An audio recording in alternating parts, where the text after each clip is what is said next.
Okay, it's about 6:32, and we're going to go ahead and get started with our lecture for week number 2 of Critical Issues in Criminal Justice, J490. So I'm going to start out by sharing my screen.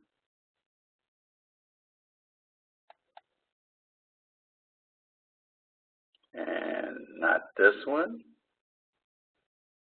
but this one.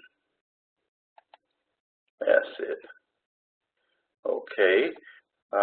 So here's my information on the end, which you already know on this side. But I am going to take time to go over this announcement. This is an announcement concerning a virtual career fair that I posted that takes place on Wednesday, July the 26th at 6 p.m. And they will be dealing with virtual hiring and interviewing in industries across the world.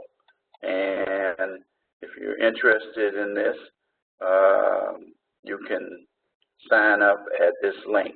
This is the link right here. So very important that you don't register before, or you can connect with your career service advisor by way of a chat on the student portal. So I recommend that you follow through with this as soon as you possibly can. Okay. So now let's go down to our announcement for the week. Goals of the criminal justice system, reading chapter 4 and the conclusion, summing up a vision for change, crime and criminal justice in the 21st century, that's our text, and section on what's our CJ goal, and justice questions. And then your discussion post, which we're due on Tuesday, punishment versus rehabilitation.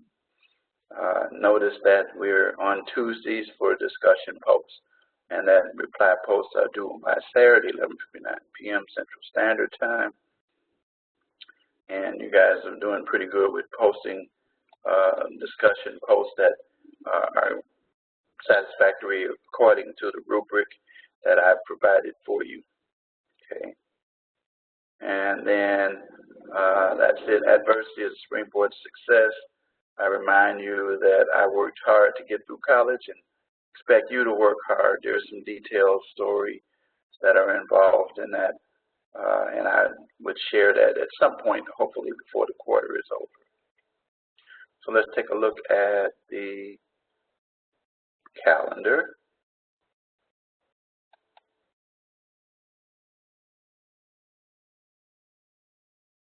The calendar gives our reading assignment, our initial post, lecture, reply post, our written assignment, and then the critical issues project, which we're going to be discussing in just a few minutes as well. And then our next lecture will not be until the 27th of July, and then we will be, after that, heading into August. So the quarter moves pretty fast. Now, let's talk about the goals of the criminal justice system. That's what the topic of this week is. And again, your discussion posts, then your written assignment, rehabilitation versus punishment. Make sure that it's a 2-page report, and in 1 or 2 sentences, state your own stance on what the issue is, and in 2 to 3 paragraphs, at least 2 arguments that someone with opposing stance might present.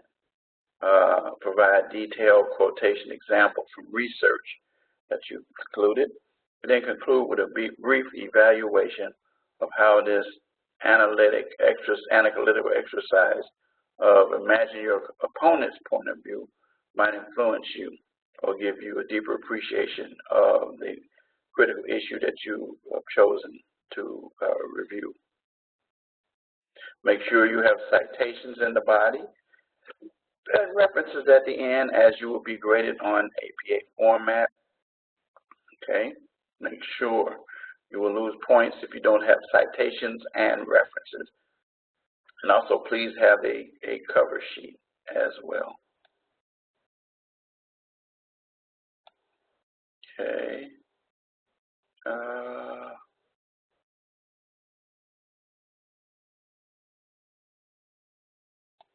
don't know why the project isn't showing up here. There are times when some of the modules doesn't get it back. I'm going to refresh this, see if it comes back in. Sometimes when you refresh it, here it is. Okay. For the first step of your course project, you're to conduct preliminary research and reading, and then write a paragraph in which you announce your choice of critical issue for your course project. Present your stance on the issue, which could change later. Explain why this critical issue and stance in a note incite you to passion and what you expect to gain personally and professionally from more in-depth research and analysis. So remember this, and there's a little note to remind you that in your last week you reacted with a classmate on critical issues that incite you to passion. You can present the same critical issue here as your course project, or you may choose a different critical issue. But continue to read, research, and take notes in your area of interest. This will help you begin formulating your outline and thesis, which will come into play during week 3. Okay, and I have provided for you some information concerning that. I think it's right here.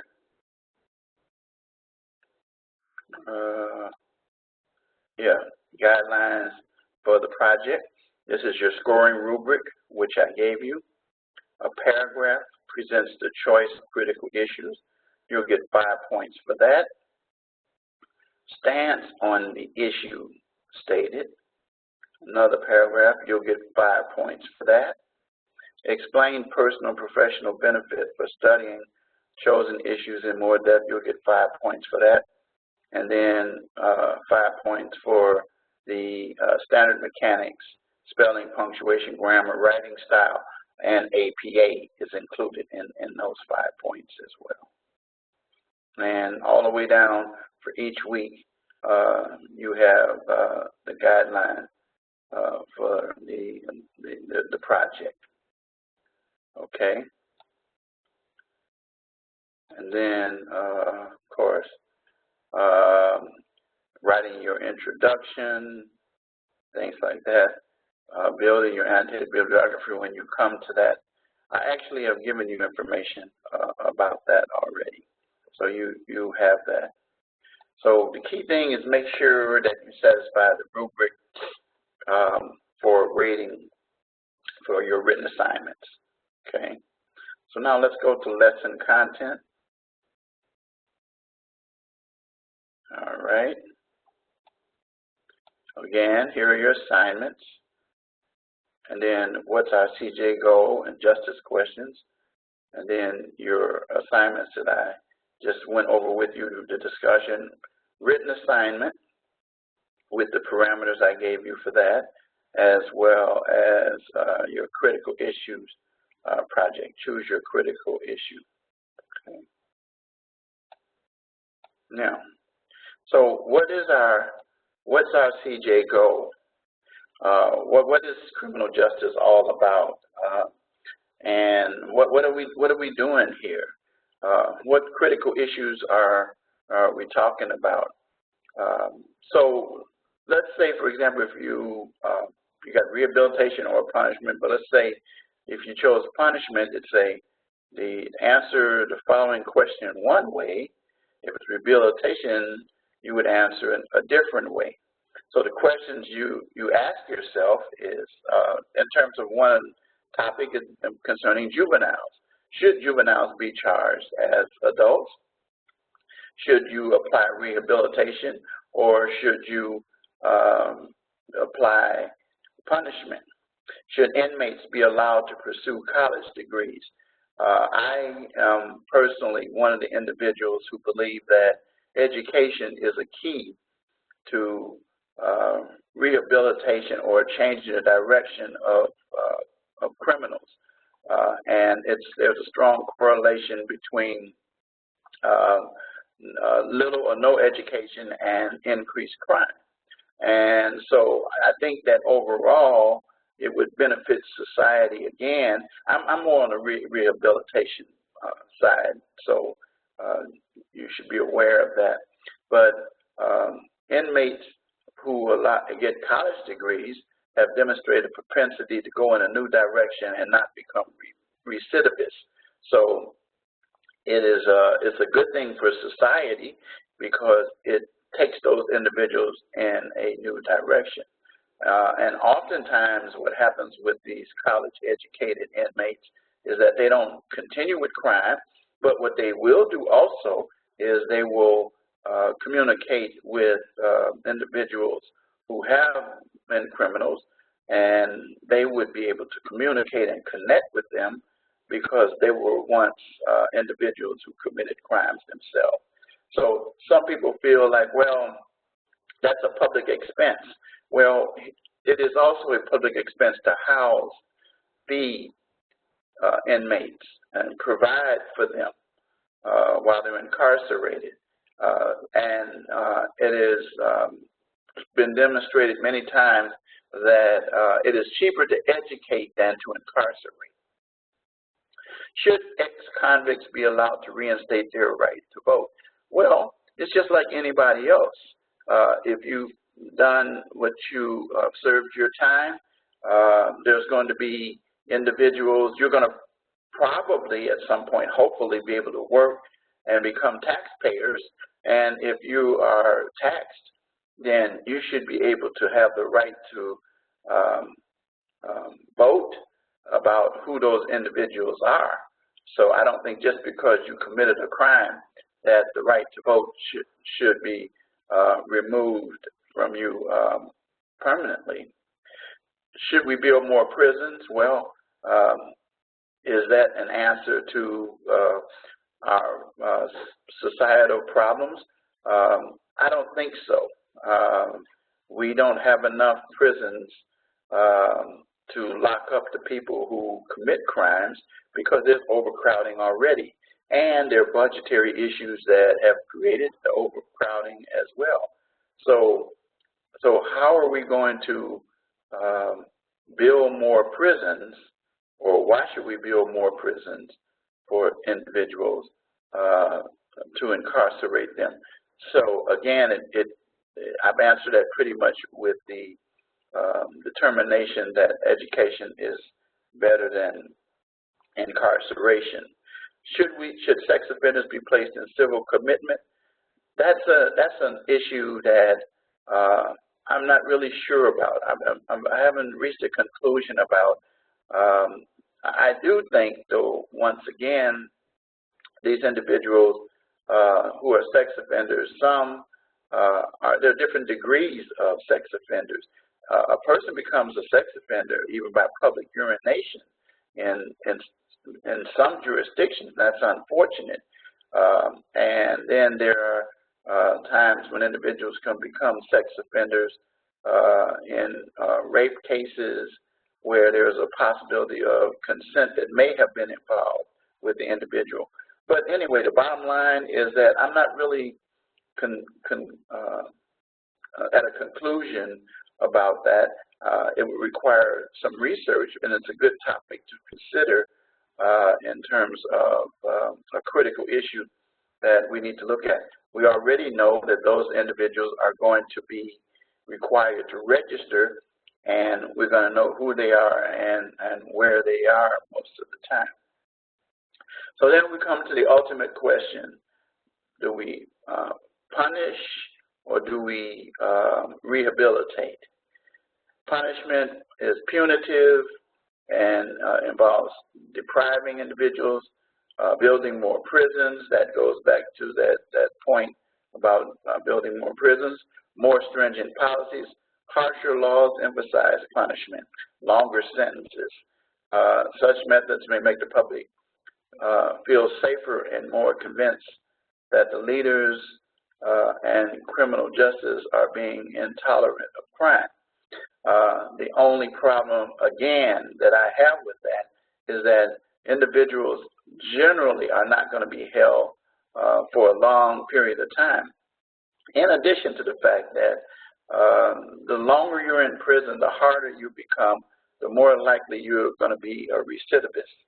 So what happens is that it becomes a revolving door with those individuals. On the other hand, rehabilitation provides programs to change the direction of the offender or their behavior, and focusing on cognitive behavioral therapy, behavior modification, substance abuse treatment. Substance abuse treatment is one of the big ones that's necessary because there are many crimes that are committed of a nonviolent as well as some violent crimes that have to do with substance abuse treatment. Now, I'm not talking about those individuals who sell and distribute drugs. I'm talking about those who are addicts and are actually, how should I say, not in control of their bodies anymore, and that the craving for the drug caused them to commit crimes. And so the question is, we will decrease the crime if we were able to take individuals and provide better substance abuse treatment. Also, one other thing that would happen, the market for individuals using drugs would decrease, and so it could have an adverse effect on distribution of drugs too. Not as much, but here's the key thing, is that if a person is a addict, they're going to do whatever they need to do in order to satisfy that body craving for that, whatever that substance is. And there are times when violent offenses take place, but the goal of these individuals generally is not to do that, but their goal is to get to whatever they need, and if something or someone stands in their way, that's when violence takes place. So what am I saying here is that substance abuse treatment is very critical, and I think it would have an impact on the numbers of individuals who consistently commit crimes. Again, during my many years as a defense lawyer, I defended many individuals who were guilty of offenses, and somewhere at some point, substance abuse was lurking around those individuals, which caused them to commit the criminal acts that they did. And so if you're going to prison and you're not addressing that issue, well, you can punish all day long, but that problem, it's an illness, it's a sickness. It's just like if you have the flu, if you don't treat it, it can turn into something more serious like pneumonia or something. The point of the matter is it's not going to just go away by you keep arresting a person, giving them longer sentences. No, it's only going to disappear by addressing the issue, and that is with some real treatment. Educational programs, I've already gone without saying rehabilitation involve education programs. I personally was involved years ago when I was a practicing lawyer in a courtroom in the Cook County courthouse, the main courthouse at 26 in California, and Judge R. Eugene Pencham, the late R. Eugene Pencham courtroom, where room 702, where his probation officer, Harold Bailey, Reverend Harold Bailey, put together an idea with the judge called Probation Challenge. And the concept of Probation Challenge was to put individuals in a position where they would seek to get their education, and then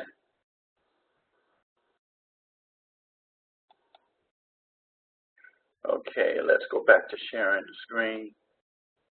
So anyway, with the Probation Challenge program, individuals who had not had came before the judge with nonviolent offenses, and they did qualify for probation, those individuals were offered the opportunity to participate in the Probation Challenge program.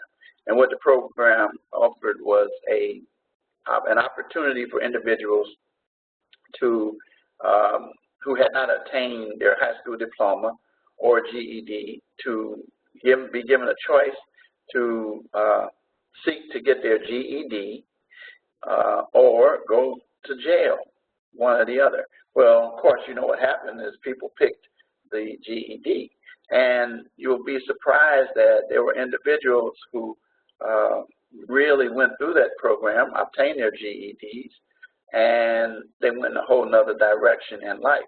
In fact, some of those individuals left that program, and the program had a deal with a junior college, Olive Harvey College, which is City College of Chicago, where individuals could consider then college education, and then some even went on beyond that after that to get a bachelor's degree and further on. The bottom line is that they went in a totally different direction. So there are other educational type programs around. So educational programs are good. I've already addressed that earlier. Or employment programs. They have a lot of second chance programs where individuals are able to, despite the fact that they have a conviction, to get a job. Unfortunately, the public feels that the offenders are benefiting from their criminal act. Well, that's one way to look at it. But once again, I still remind people, again, they're going to commit crime. They're going to be around you. Wouldn't you feel safer with those individuals becoming productive citizens rather than recidivists or repeat offenders? I think that when you stop to think about it, yeah, if you look at it from that angle, it will. It would benefit society and the community as well.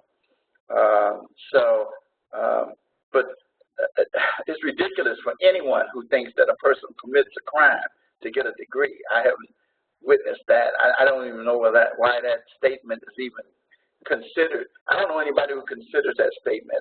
If someone does, I would like to hear their rationale and justification for it, because it cuts against the grain. Oh, I'm going to just commit this crime right here because I know I'm going to go to jail and I'm going to get an education. I don't think so. I don't think that's the thought process of criminals that I've come into contact with. Maybe some of you have seen something like that. I certainly have not.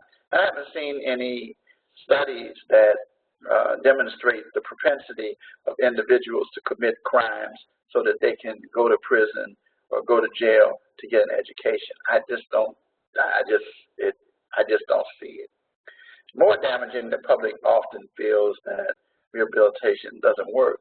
Well, that's because people, once again, they have such closed minds on those kinds of things. But again, when you get to the point of recognizing the benefits to society of having these different programs or relating to rehabilitation, then it works. I say this to people: if you can rehab a house that was worthless and fix it up, put it back on the tax rolls, and it changes the community, so too, I believe that we can do that with individuals by giving them opportunities at a second chance, or some education involved, some assistance with whatever the problem that caused them to commit the crimes in the first place. Not the surface ones, but there's some things below the surface that you psychologists and sociologists and individuals who deal with inmates on a regular basis have been able to come up with. So anyway, so that's what our deal is. So the issue is rehabilitation versus punishment. That's all day long is the topic. So now let's conclude by going through some questions here. And which of the following terms is least associated with rehabilitation? Treatment, that goes right with rehabilitation. Restorative justice, penance, or retribution? Which is least? I'm going to do penance, and that's incorrect. Retribution is associated with punishment. So let's go back and let's pick up and redo that one. Retribution is the answer. And why is retribution the answer? Because retribution is more, I think penance is more like saying I'm sorry for something. But retribution is directly, so it is least. I guess when you look at it overall, you start to think about it, both of those two I mentioned or go against rehabilitation, but retribution is the one that's closest. And penance says sorrow for the sin or for the actions which the Quakers came out with. That's where the word penitentiary came from. So today the word penitentiary has often been replaced with prison, and the implication is different. So that's why you could kind of get stuck with either one of those two. But retribution is definitely it. Which of the following items is least associated with punishment? Least associated with punishment. Revenge, retribution, restorative justice, or just desserts? Restorative justice is least. Restorative justice is focused on the healing, so it's more of a rehabilitation concept. And the community, that's what I've been talking about pretty much in the last section. In contrast, revenge, retribution, and just desserts are all related to punishment. Just desserts means what it says. You get what's coming to you. In general, harsher laws and sentencing policies have caused a reduction of related crime rates. The answer is false. It is not true, and that's why I said what I said about building more prisons and things like that. The crime rate does not decrease or change. Even somebody should be aware of the fact that it's been demonstrated that the death penalty has not had a chilling effect upon crime. And so the only one who is adversely affected is the individual who is ultimately executed. But other than that, people seeing that, it doesn't enter into whether they commit the crimes or not, some of the other things that we've talked about. So the answer is false. Harsher laws and sentencing policies have generally resulted in increased crime rates, just what I was talking about earlier. So that's something for you to think about. All right, now let's match these up. Focuses on the healing and restoration of the offender, victim, and community.